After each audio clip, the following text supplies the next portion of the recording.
முதலமைச்சர் போட்டிருக்கிற அந்த வரிகள், இன்ப திராவிடத்தில் இந்தி மொழியே, நீ இட்ட அடி வெட்டப்படும் இந்தி மொழியே, துன்பம் கொடுக்க வந்த இந்தி மொழியே, உன் சூழ்ச்சி பழிப்பதில்லை எம்மிடத்திலே, அன்பின் தமிழ் இளைஞர் தாய் அளித்திடும் நல் அமுத தமிழ் மொழிக்கு வாய் திறக்கையில், உன்னை புகட்டுவது கட்டாயமெனில் உன்னை ஒழிப்பதும் எங்களுக்கு கட்டாயம் அன்றோ. புரட்சி கவிஞர் பாரதிதாசன்.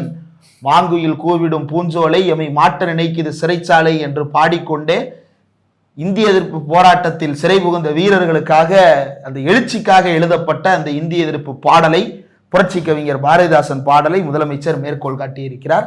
அதே நேரத்தில் துணை முதலமைச்சர் உதயநிதி ஸ்டாலின் அவர்களும் பாரதிதாசன் கவிதை ஒன்றை மேற்கோள் காட்டியிருக்கிறார். அது என்ன அப்படின்னா, எங்கள் பகைவர் எங்கோ மறைந்தார், இங்குள்ள தமிழர்கள் ஒன்றாதல் கண்டே அப்படின்ற அந்த வரிகளை, அந்த வெற்றி முழக்கத்தை அவர் பதிவு செய்திருக்கிறார். தமிழர்கள்னு லேப் டெஸ்ட் எடுத்துக்கொண்டிருந்த நபர்கள் எல்லோரும் ஒன்றாவதில் தான் இன்னும் தயங்கி கொண்டே இருக்கிறார்கள்.